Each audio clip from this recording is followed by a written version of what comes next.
ಅವತ್ತು ಒಂದು ಮಾತನ್ನು ಹೇಳಿದ್ದೆ ನಾನು. ಅವತ್ತು ನಾನು ಬೇರೆ ಪಕ್ಷದಲ್ಲಿದ್ದೆ, ಇವ್ರ ಜೊತೆ ಇರಲಿಲ್ಲ. ಈಗ ಯೋಚನೆ ಮಾಡ್ತಾ ಇದ್ದೀನಿ, ಇವ್ರ ಜೊತೆ 10 ವರ್ಷ ಮುಂಚೆ ಸೇರಿದ್ರೆ ಸ್ವಲ್ಪ ಮಾಗಡಿ ಚಿತ್ರಣ ಇನ್ನೂ ಬದಲಾವಣೆ ಆಯ್ತಿತ್ತೇನೋ ಅಂತೇಳಿ ಈಗ ಯೋಚನೆ ಮಾಡ್ತಾ ಇದ್ದೀನಿ. ನಮ್ಮ ಆಯ್ಕೆ ಸರಿ ಇರಲಿಲ್ಲ. ಅದು ಸುಮ್ಮನೆ 15 ವರ್ಷ ನಮ್ಮ ರಾಜಕೀಯ ಜೀವನವನ್ನು ವೇಸ್ಟ್ ಮಾಡ್ಕೊಂಬಿಟ್ಟು ನಾವು. ಪಾಪ ಅವ್ರು ಹೇಳಿದ್ರಂತೆ, ಏನು ಸತ್ತೆಗಾಲದಿಂದ ಕಣ್ವಾದಿಂದ ವೈಜಿಗುಡ್ಡಕ್ಕೆ ನಾನು ನೀರು ಬಿಟ್ಟಿದ್ದು ಅಂತೇಳಿ. ರಂಗನಾಥ ಸ್ವಾಮಿ ಮೇಲೆ ಆಣೆ ಇಟ್ಟು ಹೇಳ್ತೀನಿ, ಏನಾದರೂ ಆ ನೀರು ಬಂದಿದ್ರೆ ಅದಕ್ಕೆ ಡಿ ಕೆ ಸುರೇಶ್ ಅವರೇ ಪ್ರಮುಖವಾದಂಥ ರೂವಾರಿಗಳು ಅಂತಕ್ಕಂಥದ್ದನ್ನ ಯಾವ ವೇದಿಕೆ ಮೇಲೆ ಬೇಕಾದರೂ ನಾವು ಚರ್ಚೆಗೆ ಸಿದ್ಧ ಇದ್ದೇವೆ. ತಾನು ಮಾಡದೇ ಇರತಕ್ಕಂಥ ಕೆಲಸನ ತಾವು ಹೇಳ್ಕೋಬಾರ್ದು ಎಲ್ಲುವೆ.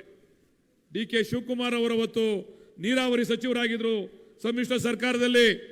ಅವತ್ತು ಡಿ ಕೆ ಸುರೇಶ್ ಅವರು ಪಟ್ಟಂತ ಪರಿಶ್ರಮ ಇವತ್ತು ನಮಗೇನಾದರೂ ಕೂಡ ಇಲ್ಲಿಗೆ ನೀರು ಬರ್ತಾ ಇದೆ, ವೈಜಿಗುಡ್ಡಕ್ಕೆ ನೀರು ಬರ್ತಾ ಇದೆ, ಮಂಚಿನ ಬೆಲೆಗೆ ನೀರು ಬರ್ತಾ ಇದೆ.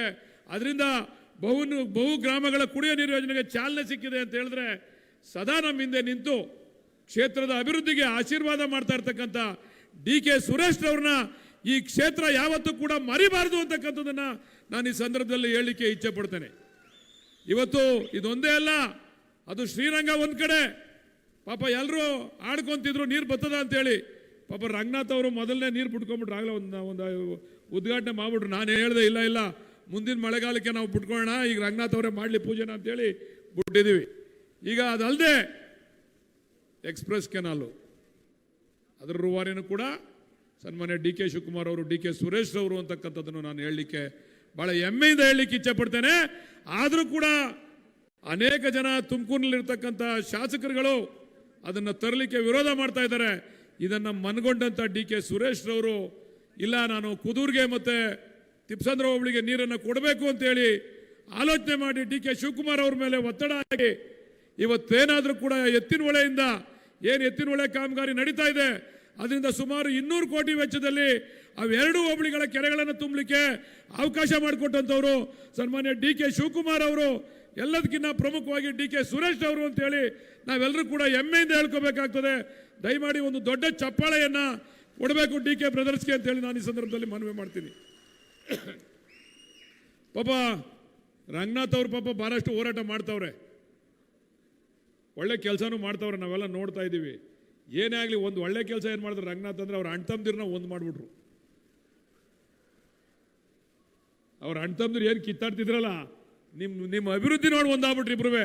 ಇನ್ನು ನಾವಿಬ್ರು ಕಿತ್ತಾಡಿದ್ರೆ ಸಂಪೂರ್ಣವಾಗಿ ಮುಳುಗೆ ಹೋಯ್ತೀವಿ, ಇನ್ನು ಈ ಕ್ಷೇತ್ರ ಮರ್ತು ಬಿಡ್ಬೇಕಾಯ್ತದೆ ಅಂತ ಹೇಳಿ ಅವರಿಬ್ರು ಸೇರಿ ಒಂದು ಮಾಡಿದಂಥ ಕೀರ್ತಿ ಏನಾದ್ರು ಇದ್ರೆ ಯಾರಿಗೂ ಇರಲಿಲ್ಲ. ಆ ಕೀರ್ತಿ ಕಾರ್ಯಕರ್ತರಿಗೂ ಸೇರಿಲ್ಲ, ಆ ಕೀರ್ತಿ ರಂಗನಾಥ್ ಅವ್ರಿಗೆ ಸೇರ್ತದೆ ಅಂತಕ್ಕಂಥದ್ದನ್ನು ಕೂಡ ನಾವು ಈ ಸಂದರ್ಭದಲ್ಲಿ ಪ್ರಾಮಾಣಿಕವಾಗಿ ಹೇಳ್ಬೇಕಾಗ್ತದೆ. ಯಾರು ಒಂದಾದ್ರು ಅಂತ ಗೊತ್ತಲ್ವಾ? ನಾಗರಾಜಯ್ಯ ಬ್ರದರ್ಸ್ ಅಲ್ಲ ಕಣ್ರಿ.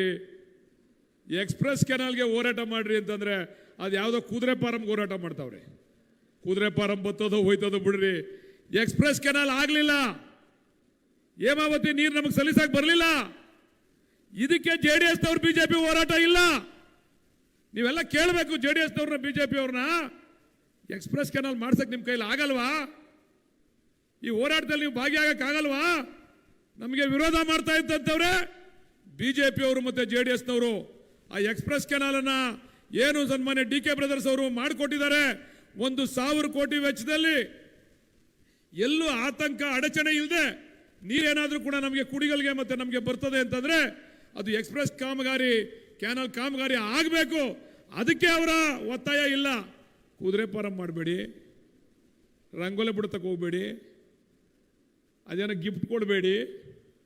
ನೀವು 25 ವರ್ಷ 30 ವರ್ಷ ಸಂಪಾದನೆ ಮಾಡ್ಕೊಂಡಿದ್ರು, ತೆಗೀರಿ ಜೋಬಿಂದ ಕೊಡಿ. ನೀವು ಗಿಫ್ಟ ಮಾಡ್ಕೊಂಡಿದ್ದೆಲ್ಲ ಅಚ್ಚುಕಟ್ಟಾಗಿ ಮಡಿಕೊಂಡಿದ್ದೀರಾ. ಈಗ ಪಾಪ ರಂಗನಾಥ್ ಅವರು ಬಹಳ ಬುದ್ಧಿವಂತರು, ನಾವಾದ್ರೆ ರಿಯಾಕ್ಟ್ ಮಾಡಿ ರಂಗನಾಥ್ ಮಾತಾಡೋದೇ ಇಲ್ಲ. ಅವ್ರು ಏನಾರ ಕೂಗಾಡ್ಕೊಳ್ಳಿ, ಸೈಲೆಂಟಾಗಿ ಹೋಯ್ತಾ ಇರ್ತಾರೆ ಮಾಡ್ಕೊಂಡು ಕೆಲಸ ಮಾಡಿಕೊಂಡು. ಅದರಿಂದ ಬಂಧುಗಳೇ, ದಯಮಾಡಿ ನಾನು ಹೇಳ್ತಕ್ಕಂಥದ್ದು ಇಷ್ಟನೇ. ಈ ಒಂದು ಯೋಜನೆಯನ್ನ ಏನು ನಮ್ಮ ಡಿ ಕೆ ಬ್ರದರ್ಸ್ ಅವರ ಆಶೀರ್ವಾದದಿಂದ ಮಂಜೂರಾತಿ ಆಗಿದೆ, ಇದು ಒಂದೇ ಅಲ್ಲ, ಬಹಳಷ್ಟು ಯೋಜನೆಗಳಿಗೆ ನಮಗೆ ಮಂಜೂರಾತಿಯನ್ನು ಕೊಟ್ಟಿದ್ದಾರೆ. ಕೆಂಪೇಗೌಡ ಕೋಟೆ ಕಟ್ಟಲಿಕ್ಕೆ ನಮಗೆ ಅವಕಾಶವನ್ನು ಮಾಡಿಕೊಟ್ಟಿದ್ದಾರೆ. ಇವತ್ತೇನಾದರೂ ಚಕ್ರಬಾವಿನಲ್ಲಿ ಈ ಗ್ರಾಮದಲ್ಲಿ 2 ಕೋಟಿ ವೆಚ್ಚದಲ್ಲಿ ಕಾಮಗಾರಿ ನಡೀತಾ ಇದೆ ಅಂತಂದ್ರೆ ಅದಕ್ಕೆ ಡಿ.ಕೆ. ಬ್ರದರ್ಸ್ ಅವರ ಆಶೀರ್ವಾದ ಅಂತಕ್ಕಂಥದ್ದನ್ನು ಹೇಳಲಿಕ್ಕೆ ಇಚ್ಛೆ ಪಡ್ತೇನೆ. ಇದು ಒಂದೇ ಅಲ್ಲ, ಮೊನ್ನೆ ಎಲ್ಲ ಪಂಚಾಯತಿಲೆಲ್ಲ ಟೂರ್ ಮಾಡಿದೆ ನಾನು, ಎಲ್ಲ ಗ್ರಾಮಗಳಲ್ಲೂ ಕೂಡ ಕಾಮಗಾರಿಗಳನ್ನು ಮಾಡಿಸ್ತಾ ಇದೀವಿ ನಾವು. ಎದುರುಗಡೆ ಹಾಸ್ಪಿಟ್ಲೆ ನೋಡ್ತಾ ಇದ್ದೀರಾ ನೀವು, ಚಕ್ರಬಾವಿನಲ್ಲಿ 4 ಕೋಟಿ ವೆಚ್ಚದಲ್ಲಿ ಒಂದು ಹೊಸ ಆಸ್ಪತ್ರೆ ಕಟ್ಟಡವನ್ನು ಕೂಡ ಕಟ್ತಾ ಇದ್ದೇವೆ ನಾವು. ಒಂದಲ್ಲ ಎರಡಲ್ಲ, ಅನೇಕ ಅಭಿವೃದ್ಧಿ ಕಾಮಗಾರಿಗಳು